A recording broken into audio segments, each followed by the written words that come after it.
দিনে দুপুরে ডাকাতি? হ্যাঁ? ভুল হয়ে গেছে গো বাবুরা, আর কোনোদিনও দিনের বেলায় চুরি করব না। এবারে যা হবে সব চুপি চুপি রাতের আলোয়। হ্যাঁ তবে রে, একবার খালি বাগে পাই তোকে, এমন ধোলাই দেব না যে বালিশে পর্যন্ত পিঠ ঠেকাতে পারবি না। সর্বনাশ করেছে, এই যে সামনে পেছন থেকে একবারে ছেঁকে ধরেছে একদম। এই কি হবে এখন? গাছে উঠে পড়তে পারলে বাবাজিরা সহজে নাগাল পাবে না আর। হ্যাঁ পালানোর পথ নেই, ধরা তোমায় দিতেই হবে আজ। ও আগো, এই যে আকাশে বাতাসে চারিদিক থেকে ঘিরে ধরেছে গো। ওরে বাবা গো, কে আছো? এবারের মতো বাঁচিয়ে নাও গো। না গোপাল দাদা, ওই দামে কি ইলিশ হয়? হয় হয়, চেষ্টা করলেই হয়। সকাল সকাল গরিবের উপর কি অত্যাচার শুরু করেছো গোপাল? আচ্ছা, দরদাম করাকে কি আজকাল অত্যাচার বলা হচ্ছে নাকি মন্ত্রী মশাই? ন্যায্য দামের চেয়ে কম দামে মাছ কিনছো, এটা কি ওর ওপর অত্যাচার নয়? বক কথা।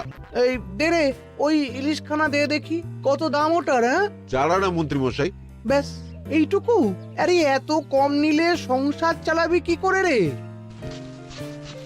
এই নে, 8 আনা রাখ। আরে ও গোপাল দাদা, তুমি কি নেবে গো? পুঁটি দিয়ে দে, গোপালের জন্য ওইটাই ঠিক আছে।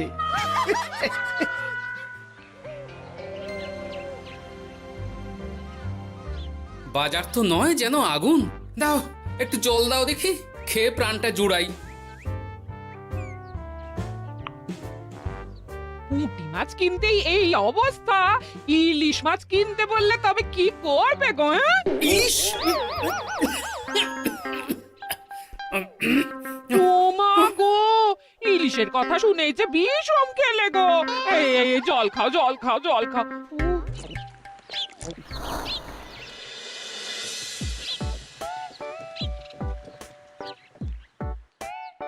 আরে বাবা জীবন যে, তুমি কখন এলে? হ্যাঁ, এই তো বাবা এক্ষুনি এলাম। ও মা, এই বাবা জীবন যে, আর মিনুমা কোথায়? তাকে দেখছি না কেন? মিনু মিনু তো আসেনি আমার সঙ্গে, আমি একাই এসেছি। সে কি কথা? তাকে ওখানে ফেলে একা চলে এলে তুমি? সে তো আমায় ঝগড়া করে বাড়ি থেকে বার করে দিলে। হ্যাঁ, আমার তো আর যাওয়ার জায়গা নেই, তাই ভাবলাম যতদিন আপনাদের মেয়ের মেজাজ ঠিক হচ্ছে ততদিন আমি এখানেই বেশ করেছো বাবা, বেশ করেছো। এ তো তোমারই বাড়ি গো, তোমার যখন ইচ্ছা হয় তখন আসবে। হ্যাঁ, কিন্তু মিনুমা তো এমন করে না কখনো। সেটাই তো আমিও ভাবছি, কি যে হলো হঠাৎ করে। একসাথে থাকলে অমন একটু আধটু হয়। তুমি কিছু চিন্তা করো না বাবা, সব ঠিক হয়ে যাবে। হ্যাঁ, আহা, তুমি এখানে দাঁড়িয়ে থাকলে কেন? যাও বাজার করে নিয়ে এসো।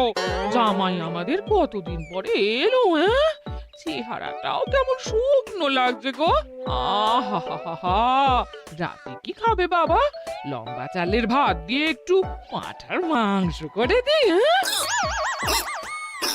ওই শুরু হয়ে গেল তো।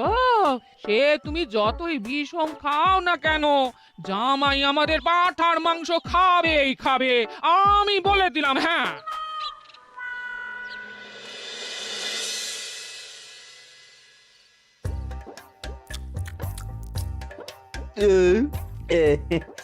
খাওয়াতে একটু বেশি হয়ে গেল। না না না, খান একশের মাংস কি আর এমন বেশি?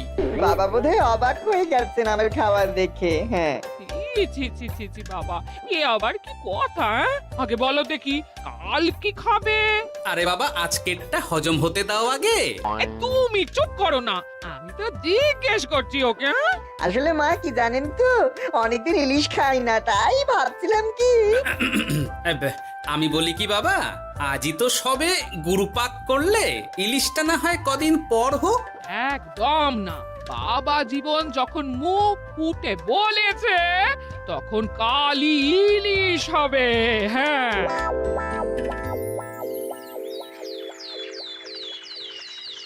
গেছে যখন যাক, বেশি ভেবে আর কি হবে।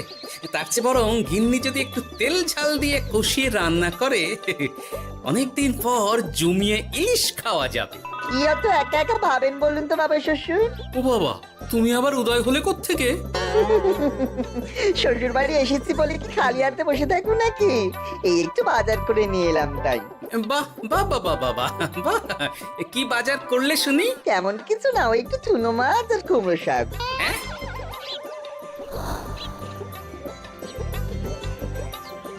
হ্যাঁ? নয় হ্যাঁ, বয়সটা তো কম হচ্ছে না তোমার।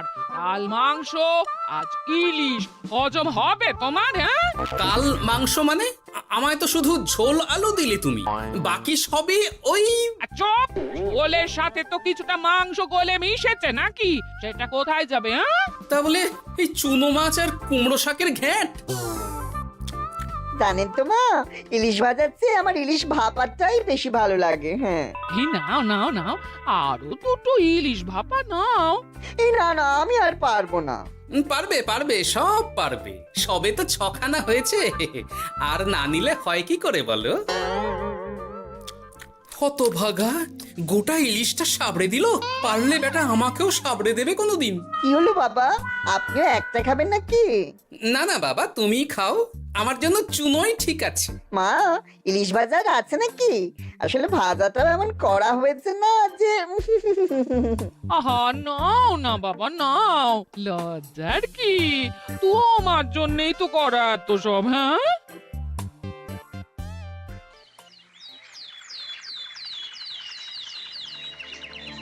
উফ, এই কতদিন পর একটু ভালো মন্দ খেয়ে গায়ে একটু গতি লেগেছে আবার। খিদেটা আরো বাড়াতে হবে। যত খিদে বাড়াবে তত পেট ভরবে, আর যত পেট ভরবে তত শরীর ফুলবে।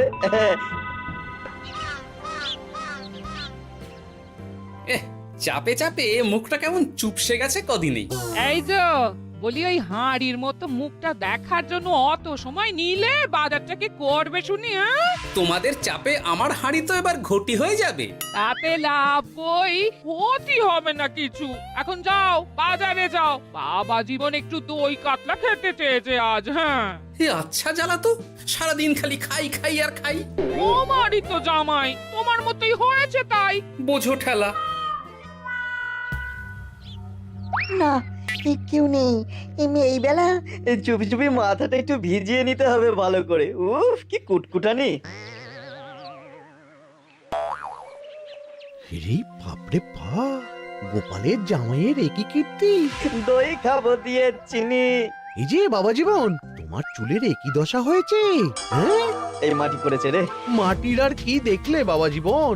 তোমার এই টাকের কথা জানতে পারলে তো তোমার শ্বশুর মশাই শাশুড়ি মা মুখে চুনকালি দিয়ে বিদায় করবে তোমায় ঘর থেকে। এই না না না, এই পায়ে পড়ে আপনার, দয়া করে এমন কি করবেন না আমার সাথে আপনি। ও বাবা, গলার স্বরও বদলে গেছে দেখছি। ইস, ঘেটে গেল সব। এখন ঘাটেনি, তবে সত্যি কথাটা না বললে আমি ঘাটিয়ে দেব সব। বলবো বলবো, সব সত্যি কথা বলবো, আমি সব সত্যি কথা বলবো। তবে দয়া করে আপনি কাউকে কিছু জানাবেন না। বলো তাহলে। আসলে আমার যমজ ভাই গোপালের জামাই, হ্যাঁ, আমার ভাইয়ের গলা একটু পাতলা, তাই ভাইয়ের শ্বশুরকে ঠকানোর জন্য আমিও ওরকম ভাবে কথা বলছি, আর ভাই শ্বশুর বাড়িতে গ্যাট হয়ে বসেছি।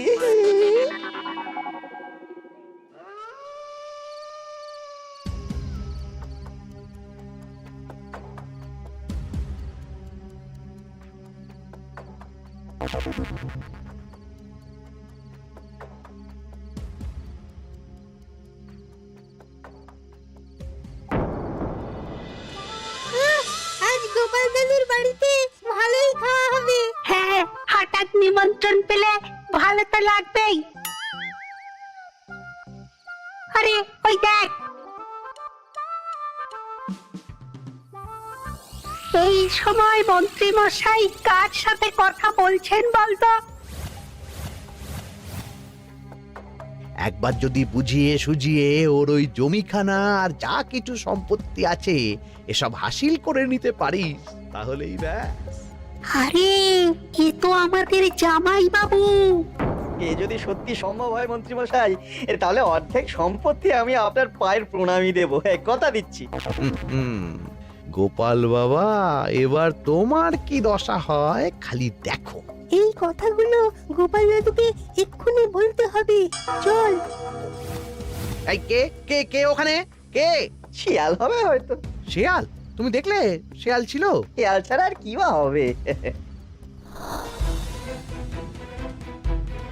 ও এই ব্যাপার, তাহলে তো একটু সাবধান থাকতে হয়।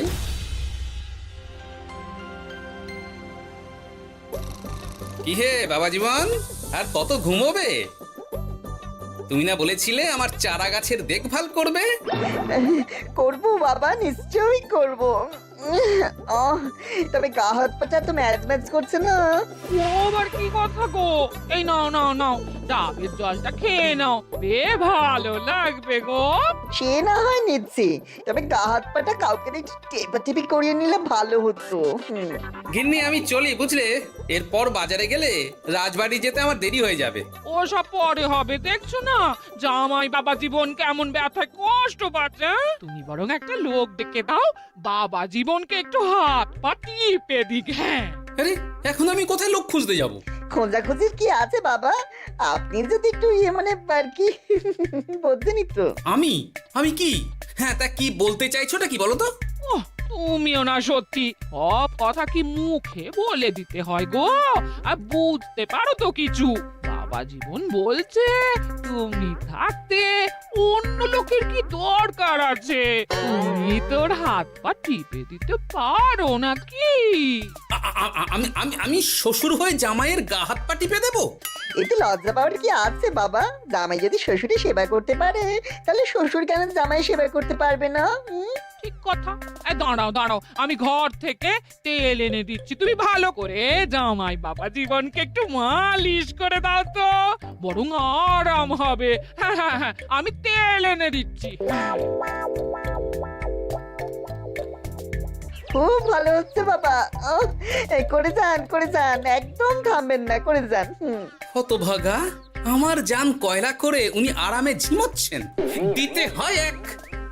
এ কি জামাইয়ের মাথার এ কি অবস্থা? এ কি কাণ্ড! এ তো জামাই নয়, জামাইয়ের মতো দেখতে অন্য কেউ। কি হলো বাবা, থামলেন কেন? ব্যস্ত করছিলেন, করে যান। দিন সে এমন সুখ পাইনি। কি কি করে যান। সেই তো বাবা, তোমায় আরাম দেব না তো কাকে দেব বলো? তুমি আমাদের একটা মাত্র জামাই বলে কথা। না, গিন্নিকে এখনই কিছু বলা যাবে না। যা করতে হবে খুব সাবধানে করতে হবে, না হলেই পাখি ফুরুত হয়ে যাবে।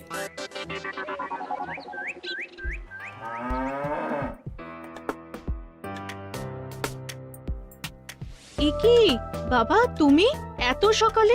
কিছু হয়েছে নাকি? এই তো জামাই, আমি বুঝতেই পেরেছি ওদিকে কোনো একটা ঘোট আছে। শোনো, তোমাকে এখন আমার সাথে কৃষ্ণনগর যেতে হবে, তবে ওখানে গিয়েও কিছুক্ষণ গা ঢাকা দিয়েই থাকতে হবে, সঠিক সময়ে বেরিয়ে আসবে।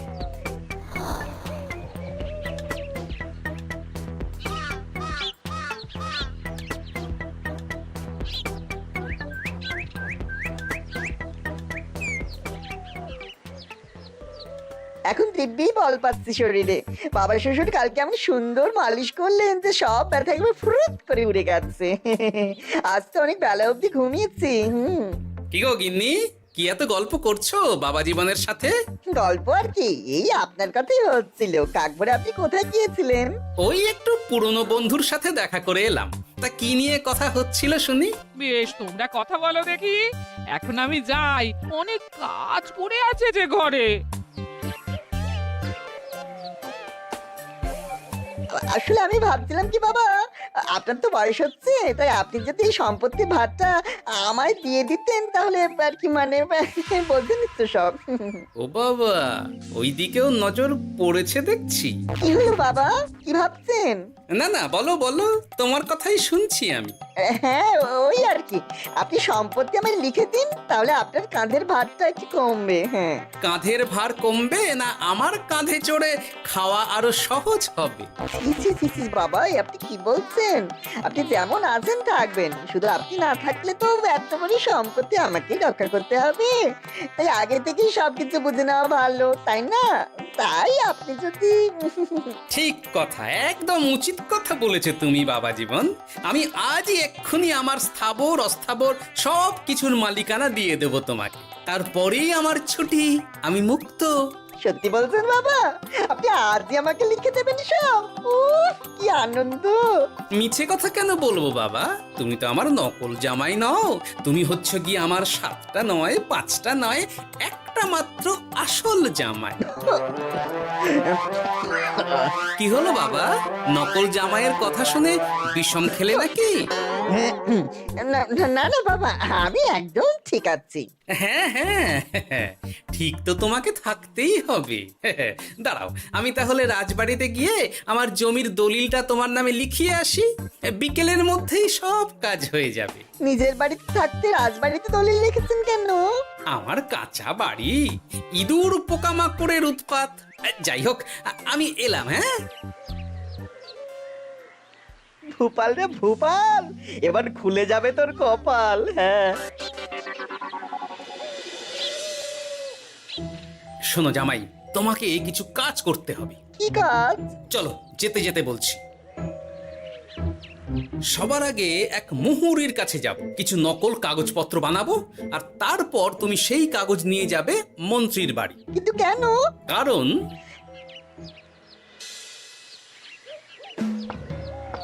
মন্ত্রী মশাই বাড়ি আছেন নাকি? এই দেখুন কি এনেছি আপনার জন্য। এই সময়ে কি ব্যাপার? আর তুমি সরু গলায় কথা বলছো কেন? বলা তো যায় না, কি কান পেতে কি শুনছেন? যাই হোক, এই দেখুন কাজ হয়ে গেছে। কি এসব? বাবা শ্বশুরের সম্পত্তির কাগজ। বেশি কিছু করতে হয়নি, একটু মাপ চাইতেই লিখে দিলেন সব। তুই করেছো কি?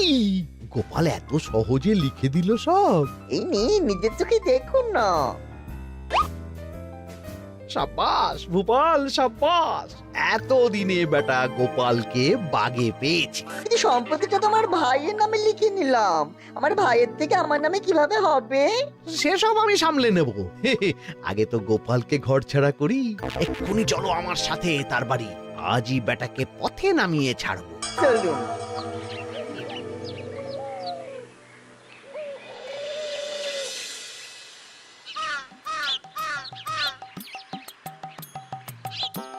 কি হলো বাবা শ্বশুর, গেলেন কই? এই তো বাবা, চলে এসেছি। আমার নামে দানপত্র? সব প্রস্তুত, এক্ষুনি চলে আসবে। আচ্ছা, পুরো সম্পত্তিটা ওকে লিখে দেওয়া কি ঠিক হবে গো? কিছুটা না হয় আমাদের মিনুর নামেও লিখে দিলে। আর আমাদের তো একটা ছেলেও আছে নাকি? ওর কথা কি তুমি ভুলে গেলে নাকি? আপনি মিছি মিছি এসব ভাবছেন মা? আমার নামে সম্পত্তি মানে কি শুধু আমি ভোগ করবো নাকি? আমি তো এসব করছি যাতে শুধু দেখভাল করতে পারি, তাই। তবে মিছি মিছি চিন্তা করো না গিন্নি, জামাই আমাদের বুঝদার ছেলে, একা হাতে সব বুঝে নেবে। তুমি যখন বলছো তবে তাই হোক। এত কিছু করলাম, এই আনন্দে তুমি তোমার শাশুড়ি মাকে একটা প্রণাম করে নাও দেখি। নিশ্চয় নিশ্চয়, সে তো করতেই হবে।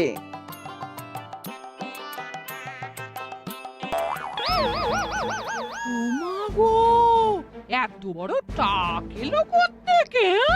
এই, আপনি কি করলেন বাবা শ্বশুর? চুপ!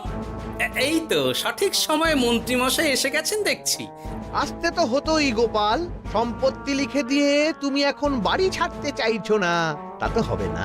তোমার জামাই আমার কাছে নালিশ করেছে। আমি আসল মন্ত্রী মশাই, ওই দেখুন আপনার পেয়ারের নকল জামাই। হ্যাঁ, এই সেরেছে। আসল নকল একসাথে? ভাই তুই? অবাক হলে বাবা জীবন? এ কি, এটা আমাদের জামাই হলে ওটাকে? আমি আপনাদের আসল জামাই শাশুড়ি মা। ও আমার যমজ ভাই ভূপাল। চুরি করার অপরাধে বছর 10 আগে আমাদের গা থেকে তাড়িয়ে দিয়েছিল ওকে। লজ্জাতেই সে কথা আমি বিয়ের সময় জানাতে পারিনি আপনাদের। আমি আজ ভোরেই মিনুর বাড়ি গিয়ে জানতে পেরেছি সব। তার আগেই যদিও এই বেটাকে আমি ধরে ফেলেছিলাম, কিন্তু হাতে নাতে প্রমাণ না পেলে তো তুমি বিশ্বাস করবে না আমার কথা, তাই এত সব কাণ্ড। দাদা কদিন আগে বাড়ি ফিরে আমার ভাইকে সম্পত্তি দাবি করছিল। সেই নিয়ে আমাদের মধ্যে গোলমাল হয় তো। আর তখনই বেটা নকল জামাই সেজে হাজির হয় আমাদের এখানে, সাথে জোটে মন্ত্রী মশাই। কি বলছো? কি এসব? আমি তো কিছুই বুঝতে পারছি না। না বোঝার তো কিছু নেই মন্ত্রী মশাই, নকল জামাইকে দিয়ে আসল দলিল হাতিয়ে নেওয়াও তো আপনারই পরিকল্পনা ছিল, এখন ধরা পড়ে গেছেন বলে বুঝতে কষ্ট হচ্ছে বুঝি? মুখ সামলে কথা বলো গোপাল, তোমার কাছে কি প্রমাণ আছে যে আমি ওকে সম্পত্তির দলিল নিতে পাঠিয়েছিলাম? প্রমাণ আমরাই সেদিন ঝোপের আড়াল থেকে দেখেছিলাম সব। তুমি কাকুটাকে বলছো গোপাল দাদুর সম্পত্তি হাসিল করে নিতে, আর ওই কাকুটাও বলেছিল সম্পত্তি পেলে তার অর্ধেক ভাগ তোমাকে দেবে। ভুল হয়ে গেছে গোপাল, তুমি আমায় ক্ষমা করে দাও গোপাল। এসব কথা মহারাজের কানে উঠলে রক্ষে থাকবে না আর আমার। ভুল যখন করেছেন তখন সাজা তো আপনাকে পেতেই হবে। এরকম করে না গোপাল, লক্ষ্মী গোপাল, সোনা গোপাল আমার। আমি আমি আমি তোমায় পদ্মার ইলিশ মাছ খাওয়াবো। হ্যাঁ, দয়া করে তুমি মহারাজকে কিছু বলো না। পদ্মার ইলিশ? বলো, নকল জামাইকে খাইয়েই তো শেষ হয়ে গেছে সব। বলি আসল জামাইকে কি খাওয়াবে ভেবে দেখেছো? পদ্মার ইলিশ এলে সেই ইলিশ খাবে আমাদের আসল জামাই। কি বলো নেপাল বাবা জীবন? যেমন আপনাদের ইচ্ছে মা। না, নেপাল ভূপালের জ্বালায় ওই চুনোই লেখা আছে আমার কপালে।